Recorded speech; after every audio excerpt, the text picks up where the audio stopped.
The wind howls across the frozen plains of Russia in late 1812.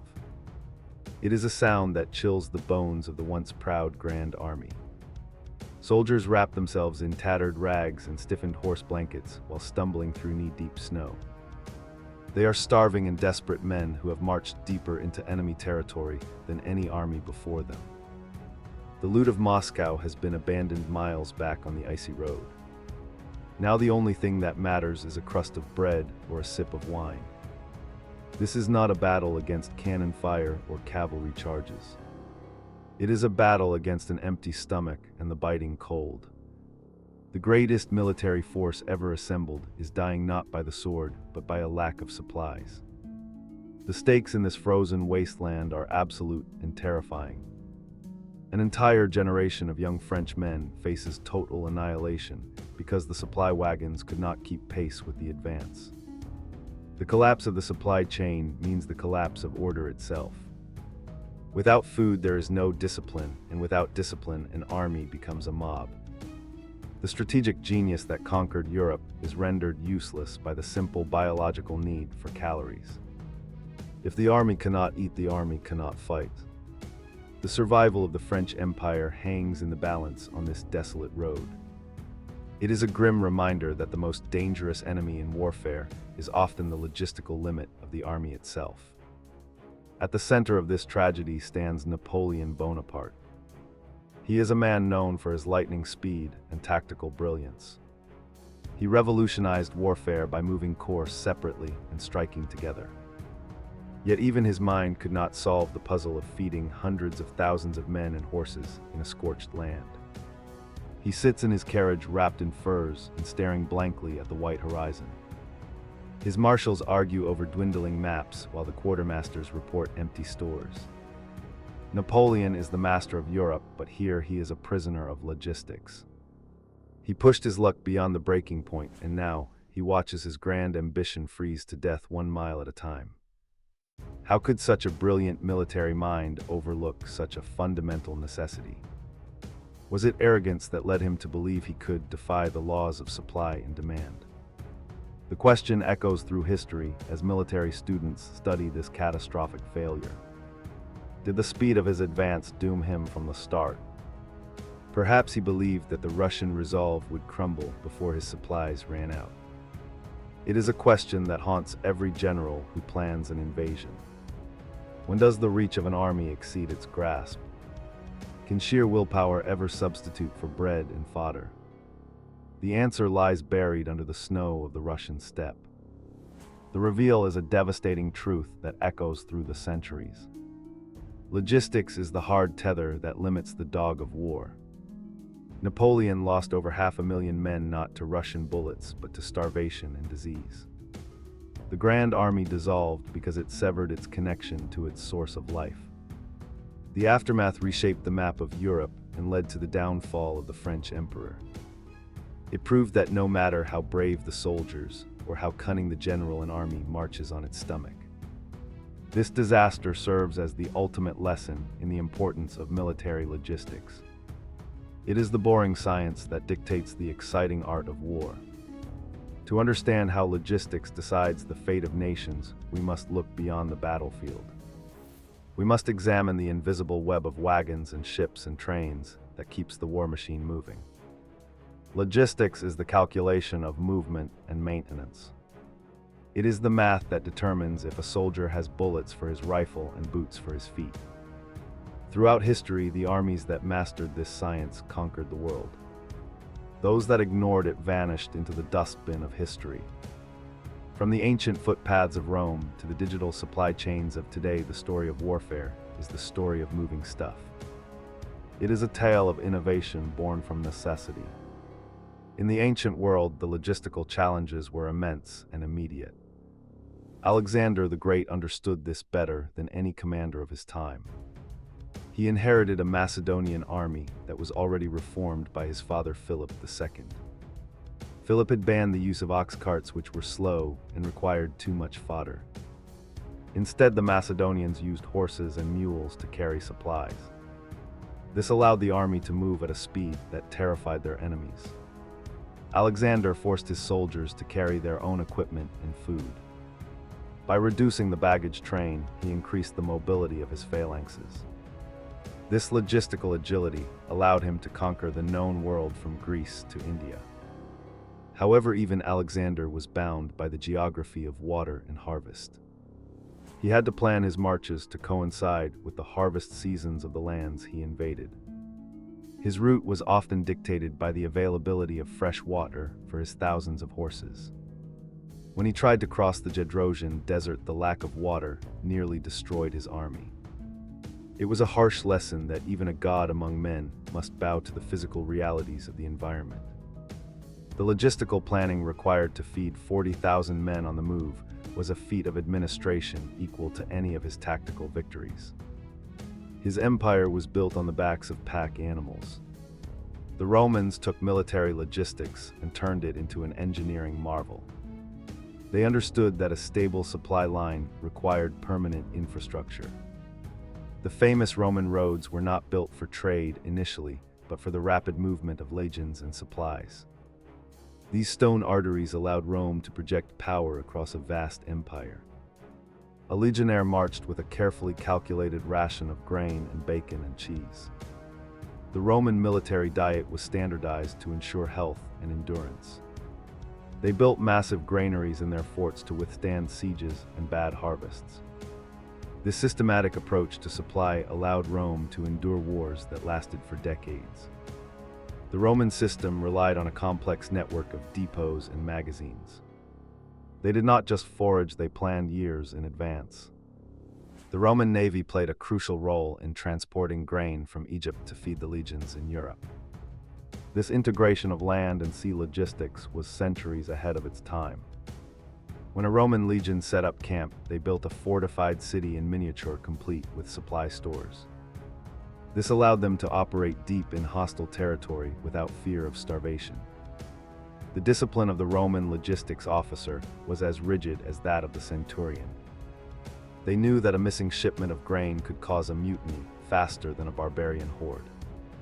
As the Roman Empire fell, the art of centralized logistics collapsed with it. The Middle Ages saw regression in how armies were supplied. Feudal armies were often smaller and relied heavily on local foraging. This meant that warfare was seasonal and limited in duration. A king could only keep his knights in the field for as long as the local countryside could support them. This led to the practice of chevauchée, where armies would burn and pillage enemy lands to deny them resources. Logistics became a weapon of terror. The suffering of the peasantry was a direct result of the lack of organized supply lines. Armies moved like locusts, consuming everything in their path. The Crusades presented a unique logistical nightmare for medieval Europe. Armies had to travel thousands of miles across hostile terrain and sea. Richard the Lionheart proved to be a master of logistics during the Third Crusade. He secured a fleet to carry supplies along the coast as his army marched south. This allowed him to bypass the scorched earth tactics of Saladin. Richard understood that he could not rely on the arid land to feed his men. By tethering his army to his ships, he maintained a steady flow of food and water. It was a brilliant adaptation that allowed the Crusaders to capture key coastal cities despite being far from home. However, the limitations of medieval logistics made long sieges incredibly difficult. The besieging army often starved just as quickly as the people inside the castle walls. Disease ran rampant in camps with poor sanitation and inadequate food. The Black Death and dysentery were often more lethal than enemy arrows. Commanders had to constantly balance the need to concentrate forces for battle with the need to disperse them for feeding. This push and pull dictated the strategy of medieval warfare. It was a constant struggle against the limitations of the harvest and the season. War was small scale because the logistics could not support anything larger. The dawn of the early modern period brought significant changes with the rise of professional standing armies. The 30 Years' War ravaged Europe and forced commanders to rethink supply. Albrecht von Wallenstein raised a massive army by creating a system of war taxes and contributions. He argued that war must feed war. However, this predatory system eventually devastated the very lands he tried to protect. It was Gustavus Adolphus of Sweden who brought order to the chaos. He established a system of magazines and supply depots along his line of march. This allowed the Swedish army to operate with greater discipline and less reliance on random pillaging. The magazine system became the standard for European warfare in the 18th century. Armies would stockpile supplies in fortified towns before the campaign season began. Generals would maneuver their forces to protect their own supply lines while trying to threaten the enemy depots. This led to a style of warfare that was often cautious and focused on sieges. A general would not risk moving too far from his bread wagons. The goal was to outmaneuver the opponent rather than destroy him in a risky battle. Logistics had become a shackle that limited the speed and scope of military operations. Warfare had become a chess match of supply depots. The American Revolution posed a different set of challenges for both sides. The British had to ship every bullet and biscuit across the Atlantic Ocean. This was a logistical feat of immense difficulty in the age of sail. Storms and privateers constantly threatened their lifeline. On the other side, the Continental Army struggled with a lack of money and infrastructure. General George Washington spent more time writing letters about food and shoes than he did planning battles. The winter at Valley Forge was a logistical failure that nearly ended the revolution. Men died of exposure because the supply system had completely broken down due to incompetence and corruption. The savior of the Continental Army was often the quartermaster general. Nathanael Greene took the thankless job and reorganized the supply department. He established a system of depots and improved transportation routes. Greene understood that a patriot could not fight on patriotism alone. His efforts ensured that the army survived to fight another day. The ability of the Americans to move supplies through the difficult terrain of the colonies often surprised the British. It was a war of endurance where the side that could maintain its logistical cohesion the longest would win. The victory at Yorktown was ultimately a triumph of Allied logistics and naval blockade. Then came Napoleon, who shattered the magazine system. He returned to the concept of living off the land, but with a systematic efficiency.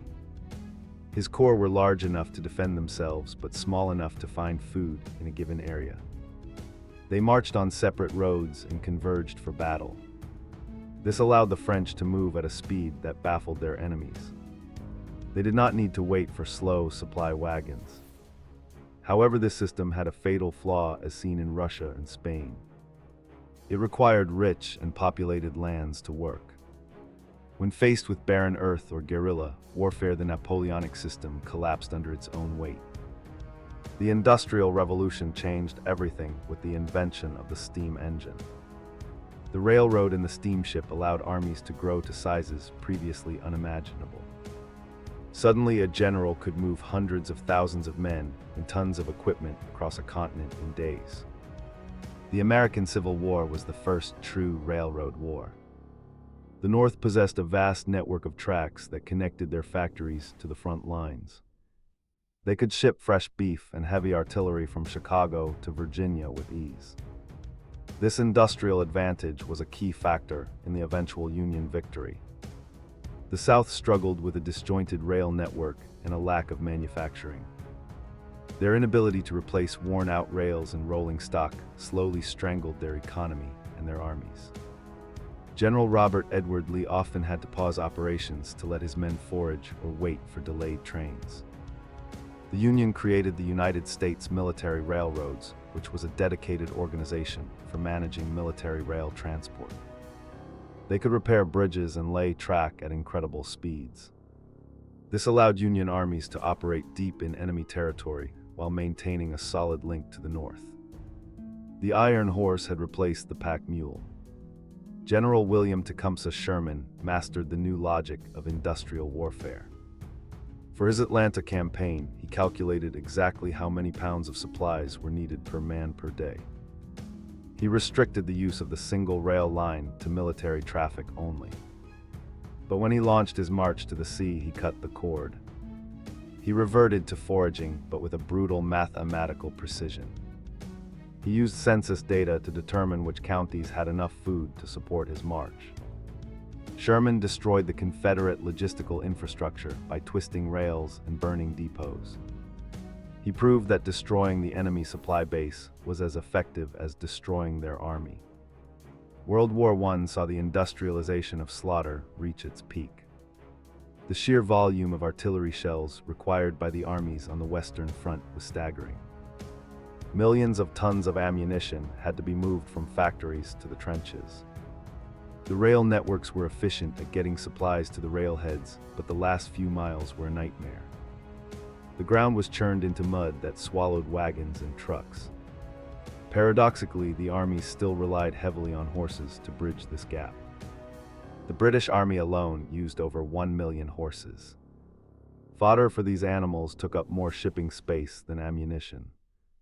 The static nature of trench warfare was partly a result of logistical paralysis. Once an army broke through the enemy lines, they could not move their supplies forward fast enough over the destroyed terrain to exploit the breach. The defenders could always rush reinforcements by rail faster than the attackers could advance over the mud. This logistical reality created the stalemate. The Schlieffen Plan failed in 1914 largely because the German supply columns could not keep up with the marching infantry. The further they advanced, the weaker they became, while the French fell back on their supply bases.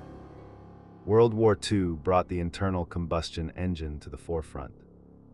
This was a war of motion and mechanization. The tank and the airplane required vast oceans of fuel. Logistics became a global operation. The United States became the arsenal of democracy, producing ships and planes faster than the Axis could destroy them. The Liberty ship was a marvel of mass production designed to carry supplies across the Atlantic. These ugly but essential vessels kept Britain alive and allowed the Allied buildup for the invasion of Europe. The Battle of the Atlantic was the decisive logistical campaign of the war. The German invasion of Russia in 1941 repeated the mistakes of Napoleon, but with tanks. The Wehrmacht relied on trucks, but they did not have enough of them. They used millions of horses, which slowed down the panzers. The Russian winter froze the oil in the engines and the grease in the guns. The different gauge of the Russian railways meant German trains could not go all the way to the front. As the German supply lines stretched to the breaking point, the Soviet production beyond the Urals began to pour fresh equipment into the fight. Once again, general winter and poor logistics doomed an invader. In the Pacific, the United States faced the tyranny of distance. The war against Japan required moving supplies across thousands of miles of open ocean. The U.S. Navy developed the concept of the fleet train. This was a mobile logistics base consisting of oilers and repair ships and ammunition ships that followed the combat fleet. It allowed the Navy to stay at sea for months without returning to base. They even had barges dedicated to making ice cream to keep up morale. This ability to project power over such vast distances was something the Japanese could not match. Their garrisons on isolated islands starved as American submarines cut their supply lines. The invasion of Normandy on D-Day was the most complex logistical operation in history. It was not enough to land the troops. The Allies had to land enough food and fuel and ammo to sustain them. They brought their own harbors with them. The Mulberry harbors were massive artificial ports towed across the English Channel. They laid an underwater pipeline called Pluto to pump fuel directly from England to France. This engineering miracle ensured that the Allied armies did not stall on the beaches. It was a triumph of planning and coordination that overwhelmed the German defenses. After the breakout from Normandy, the Allied advance was so fast that it outran the supply lines. The rail network in France was destroyed by bombing. To solve this, the Americans created the Red Ball Express. It was a massive truck convoy system that operated 24 hours a day. African American drivers played a crucial role, driving tirelessly to ferry fuel to the front. They ignored speed limits and fatigue to keep General Patton's tanks moving. Without this rolling supply line, the Allied advance would have ground to a halt at the German border, giving the enemy time to regroup. The Cold War saw logistics take to the skies. When the Soviet Union blockaded West Berlin in 1948, the Allies responded with the Berlin airlift. It was a demonstration of logistical power that stunned the world. Day and night planes landed every few minutes delivering coal and food and medicine. They supplied an entire city solely by air for over a year. This operation proved that air power could be used for more than just bombing. It was a humanitarian victory won through precise scheduling and cargo management. It showed that logistics could be a tool of diplomacy and resolve. The Vietnam War introduced the helicopter as a key logistical tool. It allowed troops to be supplied in dense jungle where no roads existed. Fire bases could be established on remote hilltops and sustained by air. However, this reliance on technology also created a heavy tail. For every soldier in combat, there were support personnel maintaining the complex machines. The consumption of ammunition and fuel was enormous. The U.S. military became a heavy force that required a massive logistical footprint. This made it difficult to fight a light and elusive guerrilla enemy who relied on simple trails and local support. The Gulf War in 1991 was a showcase of modern logistics. The United States moved a massive force to Saudi Arabia in Operation Desert Shield. This involved moving millions of tons of equipment halfway around the world. The build-up took months of careful planning. When the attack began, the famous left hook maneuver was made possible by logistics. General Norman Schwarzkopf moved an entire corps hundreds of miles west into the empty desert. They built massive temporary supply bases in the sand. This allowed them to strike the Iraqi flank where they were least expected. This operation required the use of the global positioning system to navigate the trackless desert. Supply trucks could find their way to specific units in the middle of nowhere. The sheer volume of water and fuel required in the desert was astronomical. The U.S. military used desalination plants and thousands of tankers to keep the army hydrated and mobile. It was a logistical masterpiece that ended the war in 100 hours. It demonstrated that in modern warfare, the side with the best logistics can dictate the time and place of battle. Today, logistics has been revolutionized by containerization and digital tracking. The standard shipping container allows supplies to move from factory to ship to truck without being unpacked. This speeds up the global supply chain immensely. The military uses radio frequency identification tags to track every pallet of supplies in real time. A commander can see exactly where his ammunition is and when it will arrive. This precision logistics allows for smaller stockpiles and faster reaction times. The modern army is a just-in-time delivery system armed with lethal force. However, the complexity of modern weapons creates new vulnerabilities. A high-tech tank requires specialized parts and computer diagnostics. It cannot be fixed by a village blacksmith. The fuel requirements for jet fighters and armored vehicles are staggering. As armies become more high-tech, their logistical tail becomes longer and more fragile. Cyber warfare now threatens the digital networks that manage these supply chains. A hack could be just as damaging as a bombing raid if it scrambles the data on where supplies are needed. The future of logistics is a battle between efficiency and security. From the starving soldiers of Napoleon to the drone deliveries of the future, the core truth remains unchanged. An army is a beast that must be fed. The history of warfare is not just a history of battles, but a history of solving the problem of movement. The greatest generals were often the best quartermasters. They understood that bravery is useless without bullets and strategy is a fantasy without food. The unsung heroes of history are the ones who drove the wagons and sailed the ships and flew the cargo planes. So the next time you look at a map of a great military campaign, look deeper. Do not just see the arrows of attack. Look for the roads and the rivers and the rail lines. Look for the invisible flow of supplies that made the movement possible. Remember the frozen roads of Russia and the sandy tracks of the desert. Logistics in warfare is the art of the possible. It is the silent rhythm that beats beneath the noise of battle. As the old saying goes, amateurs talk about strategy, but professionals talk about logistics.